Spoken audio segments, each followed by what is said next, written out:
ministre d'État en charge de la justice et garde-sceaux, Constant Mutamba, vient de confirmer la tenue des états généraux de la justice congolaise qui se tiendront au centre financier de Kinshasa du 6 au 13 novembre 2024. En Ituri, lancement à Bunia de la campagne de sensibilisation à l'éveil patriotique. C'est la ministre de la Jeunesse et l'éveil patriotique Noéla Yenganagato qui a donné le go des activités. Voilà tout pour le titre.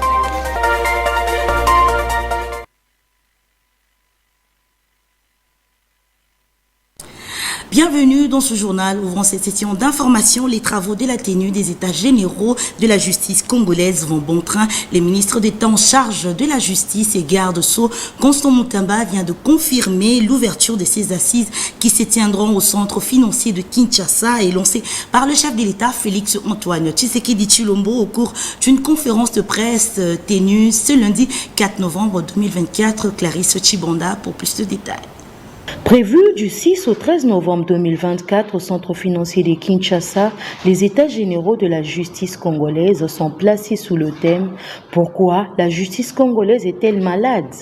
Au centre financier de Kinshasa, pendant 8 jours, avec près de 3500 acteurs de toutes les parties composantes du secteur de la justice de la République démocratique du Congo, vont prendre part à ces assises pour faire un état des lieux, le diagnostic, voir le faille, connaître quel est le vrai problème et se poser des questions spécifiques sur l'état de la justice congolaise pour enfin parvenir à une justice qui consolide la paix sociale et autres. Cette annonce était faite au cours d'un point de presse tenu ce lundi 4 novembre dans son cabinet de travail. Et je tenais à vous en dire merci. Aujourd'hui, nous sommes en train de parler des états généraux de la justice congolaise, sous le thème « Pourquoi la justice congolaise est-elle malade? Quelle thérapie pour la guérir ?» Rappelez-vous, le chef de l'État, par plus d'une fois, lors de ses prises de parole en public, il n'a eu de cesse à décrier les dysfonctionnements de notre justice. Justice entendue au sens polysémique. Justice qui va au-delà d'une composante, qui implique, au-delà de la légalité, l'équité. Au-delà de l'équité, la moralité. Au-delà de la moralité, l'éthique. Le chef de l'État s'est plus d'une fois plaint de la manière dont notre justice était distribuée dans la société. Mais il était question pour son ministre, son nouveau ministre de la Justice, de pouvoir analyser à fond, en synergie avec tous les acteurs de la justice, le pourquoi de ce constat du chef de l'État. Il nous est paru essentiel, urgent, sur base des instructions donc, du magistrat suprême, de pouvoir organiser un cadre d'échange pour faire un diagnostic sérieux, pour faire une autopsie réelle de la situation de l'état de santé de notre justice. Faire profiter notre justice au peuple congolais. Que le peuple, au nom de qui cette justice est rendue, puisse se retrouver. À noter que ces états généraux de la justice congolaise seront lancés et clôturés par le chef de l'État congolais, le magistrat suprême Félix Antoine Tshisekedi. En Ituri, lancement à Bunia de la campagne de sensibilisation à l'éveil patriotique. C'est la ministre de la Jeunesse et l'éveil patriotique Noéla Yenganagato qui a donné le go des activités au nom de la première ministre Judith Suminwa en présence du vice-ministre de la Défense nationale et ancien combattant Sami Adubango et du gouverneur militaire Naomi Katako pour plus de détails. Le gouvernement congolais s'associe aux jeunes de l'Ituri pour leur implication dans la pacification de cette province. Question de renforcer la confiance entre gouvernants et gouvernés. Raison de plus du lancement ce lundi à Bunia d'une campagne de sensibilisation sur l'éveil patriotique de jeunes pour la paix. Les activités phares amenées dans le cadre de cette campagne de sensibilisation. Forum porte ouverte avec au moins plus de 500 jeunes étudiants représentant les différentes structures, couches socio-culturelles des jeunes à Bunia et dans les 5 territoires de l'Ituri. Tournée patriotique dans les différentes écoles de la ville de Bunia et des territoires pour la campagne de sensibilisation sur la cohésion et le soutien total aux FARDC. Occasion pour le gouverneur militaire de l'Ituri, le lieutenant-général Lubuyanka Choma Johnny, d'inviter le jeune à la prise de conscience sincère. C'est par la jeunesse que passent tous ces criminels, tous ces hors-la-loi, pour créer l'insécurité et créer la violence. Cette jeunesse doit s'approprier cette notion-là. Pour sa part, le vice-ministre de la Défense nationale et des anciens combattants, l'honorable Sami Adoubango Aoto, a plus insisté sur le patriotisme qui devra caractériser tout jeune iturien. Je vous encourage aujourd'hui à soutenir avec conviction le président de la République ainsi que nos forces armées de la République démocratique du Congo. Car c'est dans notre solidarité et notre fidélité que réside la victoire. Au nom de la première ministre Judith Souminoua, la ministre de la Jeunesse Noëlla Ayegana Gato a invité le jeune iturien à collaborer avec les forces de sécurité et de défense. Jeunesse, c'est en nous que le président de la République a placé sa confiance pour le renouvellement et la transformation de nos sociétés. Faisons le bon choix et faisons la main du chef de l'État. Après cette campagne d'un mois sur l'ensemble de 5 territoires de l'Ituri, une feuille de route sur la paix sera soumise au gouvernement de la République. Tout à fait autre chose, l'administrateur du Fonds de promotion de l'industrie, Kinwani Kamitatu Massamba, a visité à Dubaï la firme NAFCO, spécialiste en fabrication et fournisseur du système de protection contre l'incendie, inondation des systèmes de sûreté. Suivez ce commentaire de Guilhem Mayamba.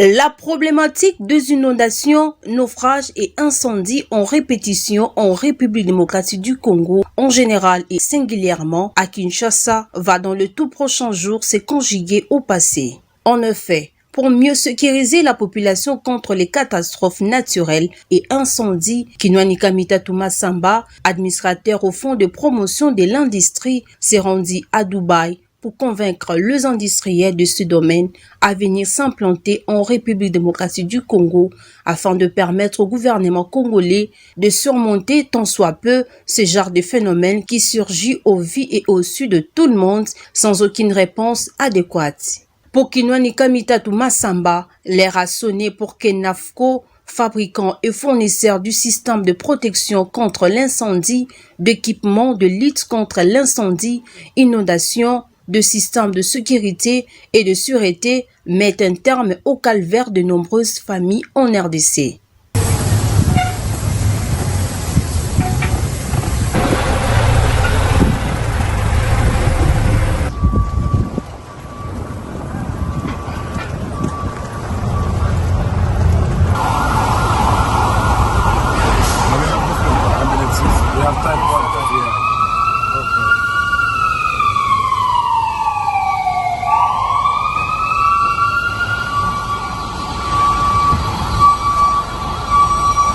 Un pas vers l'avenir est franchi par ses compatriotes qui aiment son pays et son peuple.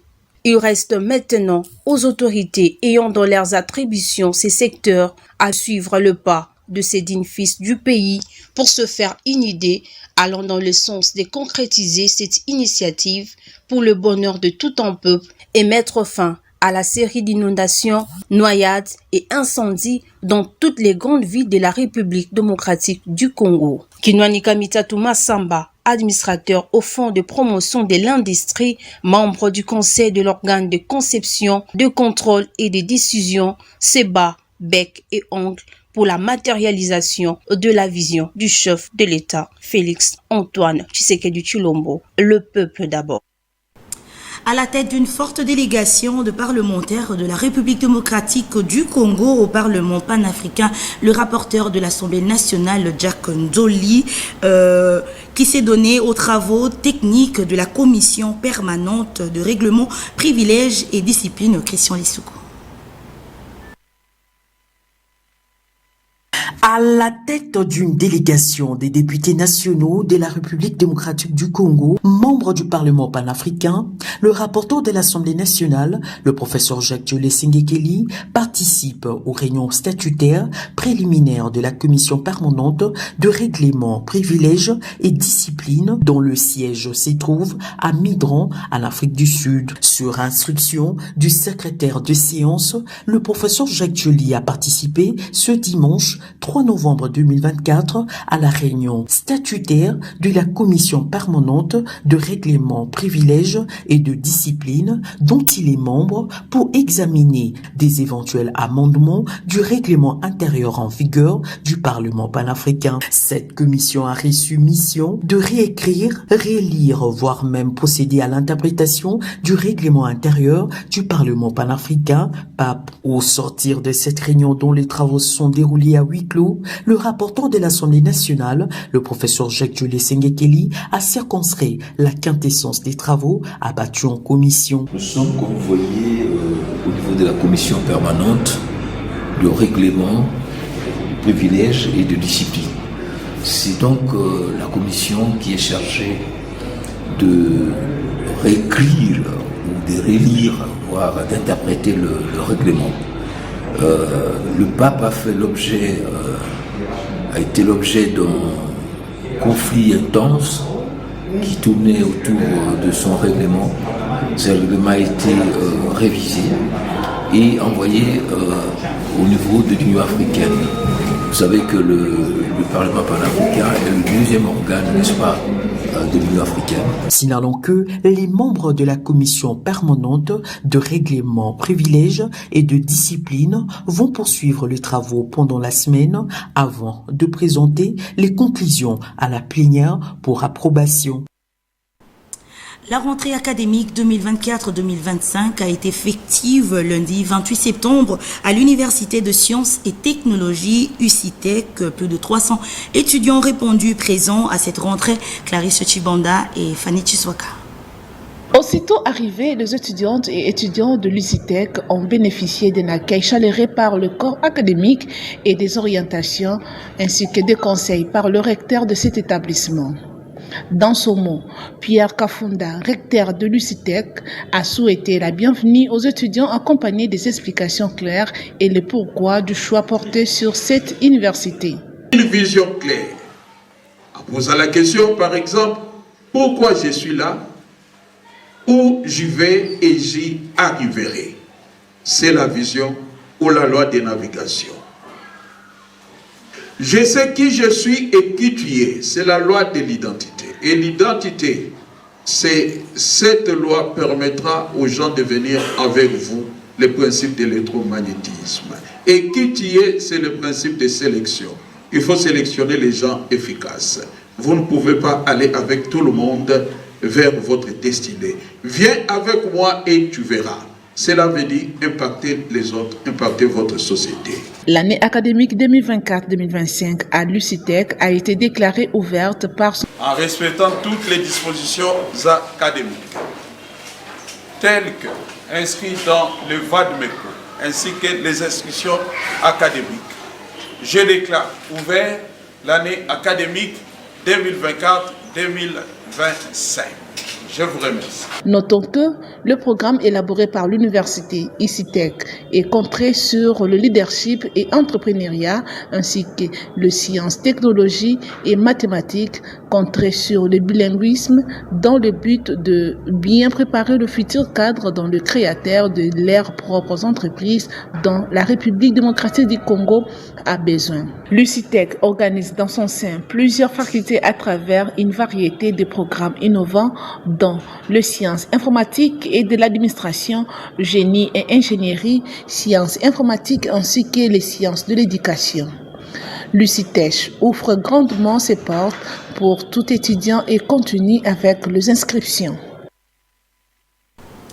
Parlons société dans ce journal. L'avenue Moussamou dans la commune de Massina au quartier Matadi est impraticable depuis le début de la saison pluvieuse. La population de ce coin vit un calvaire pour trouver du transport, surtout pour accéder au cimetière de Siforco. Le constat est fait par nos stagiaires de l'UNICEC.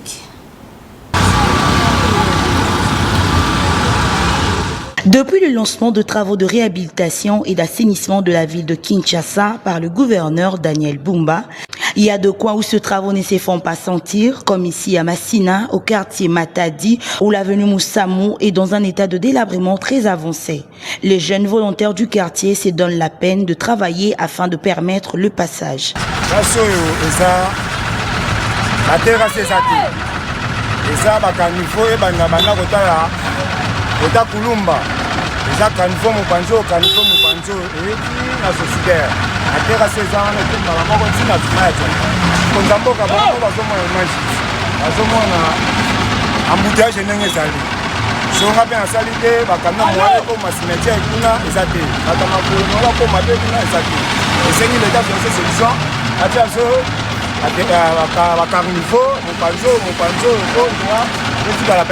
Il s'y est de signaler que cette avenue a une grande importance, elle désenclave la population de ce coin et c'est l'avenue qui mène au cimetière de Siforko.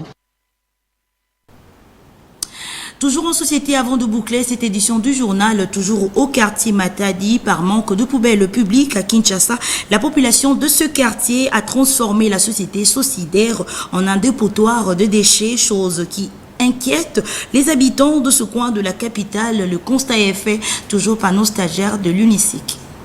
L'insalubrité à Kinshasa doit être une priorité pour les autorités provinciales. Ici, nous sommes dans la commune de Massina, au quartier Matadi, où la population a transformé les sites de la société solidaire en poubelles publiques. Il n'y a pas un endroit pour les dépôts des immondices. Ces quartiers périphériques de Kinshasa risquent de se transformer au dépôt de déchets, comme nous témoignent des images. Bon, biso so comme on appelle santé nanga, tout ça va permettre bangungi, bankambo ebele. Basolo donc quoi to la kati ba pona mboka basala po mboka la so adi kini kitoko mais kini yango ti lelo to mona ka passe na passe kaka alors yango to bela ba pona mboka ba mekana ko malbo ba lobaka wana yo to bongisa ba ngana ko bongisa la biso po to za la pe kinia place à boka ba full comme la ngoka a population ba la race la poubelle donc moyen coûte zate ba ngungi encore ne ba mbule bandi bo solo moyen te vraiment. Avant de faire peuple toute la solution, il faut que nous continuions à longola. Oh, herbe à longola. Oh, n'est-ce pas biso torozamae les gars. Ne a comme propre moi to be sous les aux autorités provinciales de faire vite pour assainir ces sites qui risquent de causer beaucoup de maladies à la population de ce coin de la capitale. Bouclons ce journal par cette information sportive. Les fédérations congolaises de disciplines différentes réclament la subvention de l'État dans leurs activités et voyages, alors que le gouvernement congolais ne prend en charge que 12 fédérations seulement. D'autres pensent qu'il faut quitter le ministère de Sport et créer un ministère de Sport de combat. Suivez ces propos recueillis d'Enoch Moutela.